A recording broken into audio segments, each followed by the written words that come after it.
Hi, Brad. Hi, Philip. How are you doing? I'm good. Good. Couldn't you explain a little bit yourself and about your company?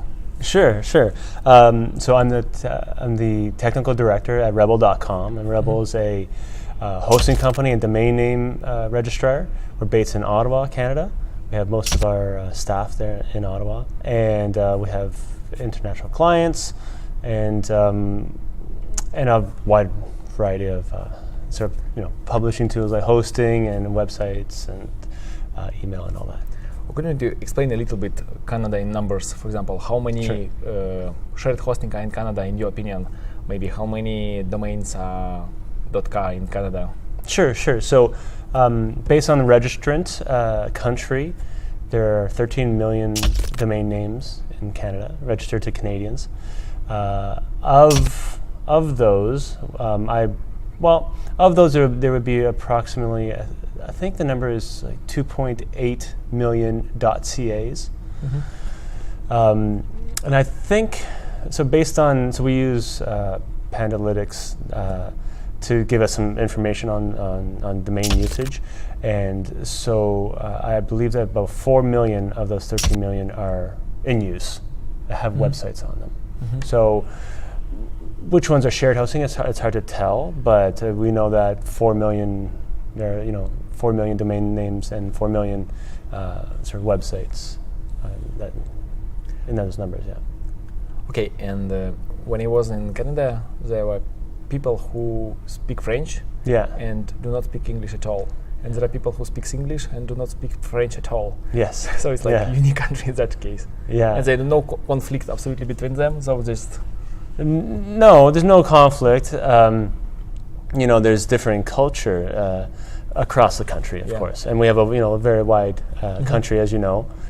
You've traveled from coast to coast, and so there's definitely a different culture, and so we have to be pretty cognizant of the cultural differences in the language and across the country. So your website should contain at least 2 languages, and support should speak at least 2 languages. It should. So Rebel doesn't. We focus mainly on our English side, but and English as it pertains to our American clients and all that too. We do have French-speaking support agents, and so there's always someone that we could talk to on the. So French speakers there's always someone to talk to, whether it's chat or phone. And as you mentioned, you support a lot of international customers. So Canada is like a good home for customers who are located in US or in Mexico. Of course. I mean, we're a global company, and we want to expand globally as much as we do in Canada. And expand like as registrar, or expand like a shared hosting? Both. And so we sell CCTLDs from all around the world and all the GTLDs, and hosting as well too. And so in addition to hosting all the CCTLDs, we support 4 currencies, include Canada and the US, Mexico, and Australia. And our hosting offering, we also have local hosting offerings. And so we have 12 locations around the world for 12 hosting. locations? Okay. Yeah. Okay, so I understood why we're globally. Okay. Yeah. And so customers want their information and data hosted locally sometimes, right? Depending on what data they may take from, depending on what data they acquire from their customers, they may want that data housed, within a region that they Why you have 12 locations? So you have customers from different So we have servers in Canada, on the west coast of the States, east coast of the States, Australia. Of course, it's Dublin, Frankfurt, Paris, Europe, and across Europe, and then in Asia as well, and 12 in total. And so, and we have customers in each of those areas, and the shared hosting, it being shared hosting of small accounts or big accounts like in VPS hosting. Is Canadian market still growing, or it's? Yes. Our domain names, it seems to domain name growth has kind of slowed down considerably, but the hosting space is still growing.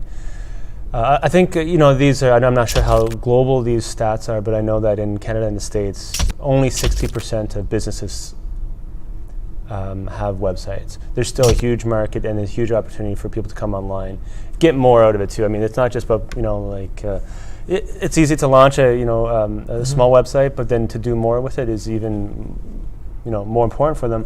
But even, of that, of all companies, only 60% are online. For Mexico, it would be maybe 5% or something. yeah, exactly. But I mean, in North America, even though we're so savvy, there's still so many that don't even have a website.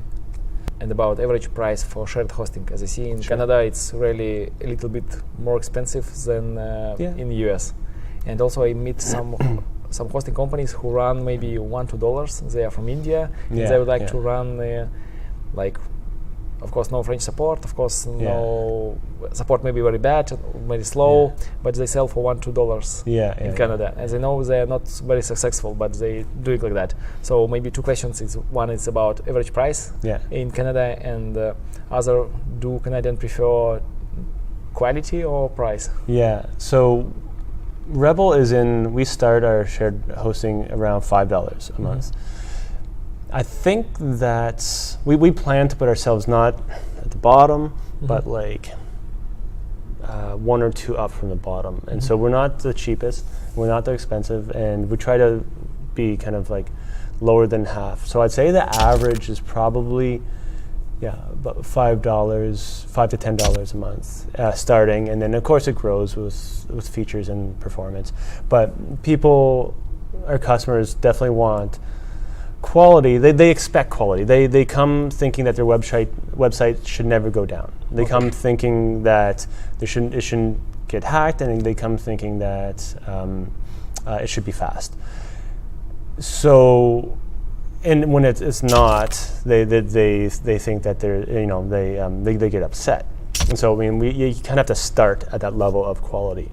And then what we do to differentiate past and further than that is adding, you have to add good support. So they want, on top of just solid, reliable websites, they need support and, consultation when they have a problem, for sure, but also to get started, to make sure that they buy a domain name and then activate it and use it. And so that's all important for Canadians. And I think it applied to Americans too. And we've seen the same behavior in Australia too, and the other markets, I'm sure are similar. But I mean, I know Canadians. For example, why you came to Australia? It's really far from you, and maybe the same language. Or yeah, and so going to Australia, the company has a long history in Australia.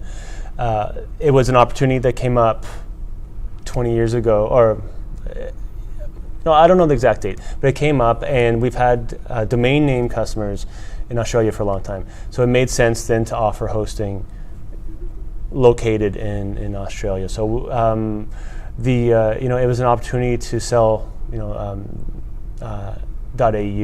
TLDs, and then from there we've been able to turn some of those customers into paying hosting customers too. What about website builders? Do you feel the popularity of website builders? Yeah. So we've launched with website builders a couple years, 2-3 years ago, and it's really enabled people to activate their domain name. The big thing to getting online, I think, is just the ease of launching that first website, right? Okay, so when people have just domain names and do not do nothing with them? Sometimes, and then they don't, they don't do anything with them, and then they don't renew them. But if you sell a domain name and get them to publish one page or something small to it, then they use it and they renew that domain name. Okay. And so even with a simple one page, like we offer a free one page with a web builder, and that helps the stickiness of that domain. They do not drop. And they do not drop, and as they do not drop, we have more opportunity to upgrade that client and add new services. And do you recommend to sell website builder together with hosting plans, or like a separate product? Well, so we have it specifically as a separate product, and so we'll have it. We have it in a continuum, a customer continuum, where a customer that is not very advanced will use the website builder, and then if they want to do more, then we upgrade them through to different hosting programs. So we keep them separate. Could you explain a little bit know-how of your company? For example, do you have some know-hows? As I know, you have 12 locations. For example, that is really unusual for a hosting company. Just typically everybody would like to build big data center and have everything in one data center. But of course, big companies, they expand like that. But maybe do you have other know-hows in your company? We got lots, Just some of them. So I mean, what has enabled that locations is going with one of the major cloud providers. That has been a strategic sort of advantage to us, because it's enabled us to not only take advantage of different locations around the world, but of technology advancements that we weren't able to keep up with when we ran our own data center. So, I mean, that has been a big advantage for us. We spent a lot of time also on measurement. Measuring customer behavior, measuring performance, and as it pertains to marketing too. And so we translate those insights into active marketing automation. And so that's enabled us to really be reaching out to our customers and being more deliberate with our messages to customers. And I think that's been, so we've stopped blanketing, big email newsletters to customers, but being more focused with our sales and campaigns, and trying to tell the customer, what's good for them, and not just what's good for everyone. And so we're trying to be more deliberate with that. And I think that's it's helping our growth. It's definitely been a big part of our growth. For example, does many Canadian people host their website in US or other countries, or more US and Mexico, and all of them host in Canada? What is the trend? The current trend, I think the current state is that most Canadian companies are probably most likely hosted outside of Canada. Typically, Canadian hosting companies haven't been competitive to the bigger counterparts, but I think that's changing because the quality of the data centers that are now in existence in Canada have been able to drive the prices down in Canada and make Canada more competitive. And so I think it's the trend is shifting, but currently the state is still that they're hosted in the States. And also, as you know, many countries in Europe, as also in Asia, China, and Europe, it's like Russia, Ukraine, Belarus, they have some laws that require to store data in their country. And I think that logically that Canada or other countries should do the same laws in the long term, that to store, for example, main data or very important data inside country. So I think in the long term it should be like that. I agree, and the Canadian government has mandates that all Canadian government data is housed within Canada proper. There isn't any laws for consumers. There probably won't be any laws, but different provinces may have certain stipulations. But I think that government can play a role in educating companies on being aware of where your data is being stored. I think that's the main role, because it's okay, there's some data that can be stored in the States, and it's okay if it's okay if it's encrypted. Maybe it's okay if your customers, our customers, their customers, if they understand, or if their customers don't mind.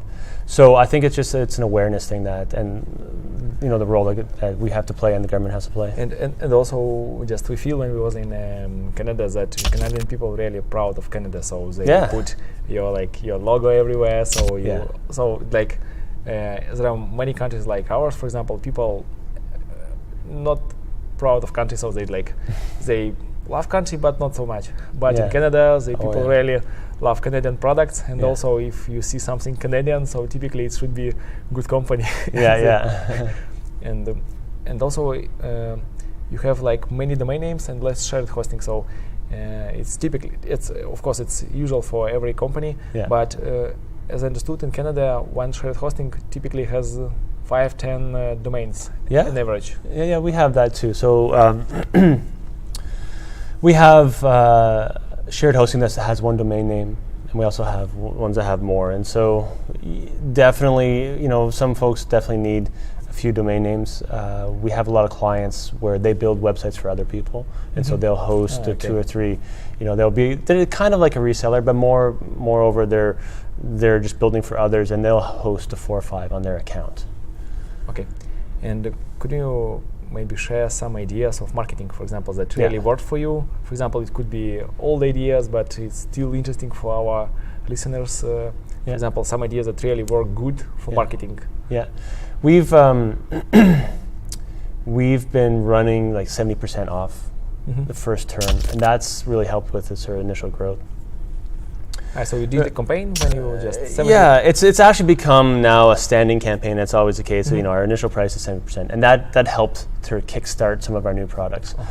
We also do free migration too. So the migration is an important part because sometimes that's the barrier to coming over to another company. So we're like, okay, we'll migrate you over to our system for free. Because usually, that takes time. If you were to pay a web developer to do that, it would cost a few $100s, but we'll do that for free. And so that's helped a lot. We're actually really quite proud of that. And then after that, our marketing, it's a really saturated market for advertising. But we've been finding some success with Twitter. And like I said earlier too, our email automation is really important. And so we do, we do lots of campaigns, lots of little campaigns. So whether it's, targeting marketing agencies or real estate agents or newspapers, or in that we can really find our customers who fit those profiles, and then we'll send them specific deals. And we do that a lot. And with our marketing automation too, we can tell if they've clicked through, and we can tell if they haven't clicked through, let's send them another follow-up email. And so we have fairly complicated workflows in all those cases. Maybe you can share your big fail. For example, you opened data center in the center of Africa and closed it or something. For example, if you can. Yeah, I was thinking about that, and I don't know if I have an answer for that. Or for example, maybe your point of view to failure in the company. So every company fail a lot of times, and maybe what you have, maybe some, I don't know, some credo for fails or something, for example. Well, yeah. So I think that some of the things that we've learned over the years is we want to focus on our clients that are going to use our domain names, and so those sales that are whether it's a free domain or it's $1 domain or free transfers, those we've tried those campaigns and they don't work for us. And I wouldn't call it an epic fail, but I would call it experience, and we're not doing that again because it doesn't produce good customers. And so we take these little risks and make the little failures that help us find the customers we want. And like Edison, who was quite closer to you, he said, when some journalist asked him, why you making so many fails and you do not stop, he said, I know 7,000 ways how it doesn't work. So something like that. So you can avoid them.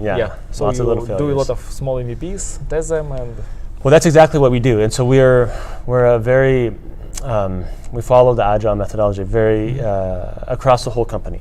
And with that too, we follow an MVP approach, and we follow an approach where we experiment and learn rapidly, and we'll launch something small or in a beta, in a pilot, learn, tweak it as we go, rather than wait 6 months and launch it. We'll launch something small and test it, and that's that definitely works, and it keeps the failures small. And a lot of many locations. You also provide shared hosting in these many locations, yeah? Yeah. And does customer care about the location, or it's typically not so important? Some do. That's why we offer that, is because some do care and some asked for it, and so we would open up a location after someone asked for it. So you make default location closest to him, but he can change if he wants something like that? No, not even. So we'll default to Canada. because most of our customers are in Canada, and so we want to make sure that they get an experience where if they don't choose or they don't know, then they get Canada, and so everyone else. That being said, come to think of it though, we will default to the United States and Australia. Those three cases, but everyone else can choose. Okay. Thank you for your time. Hey, great. Yeah, thanks for having me. Fantastic.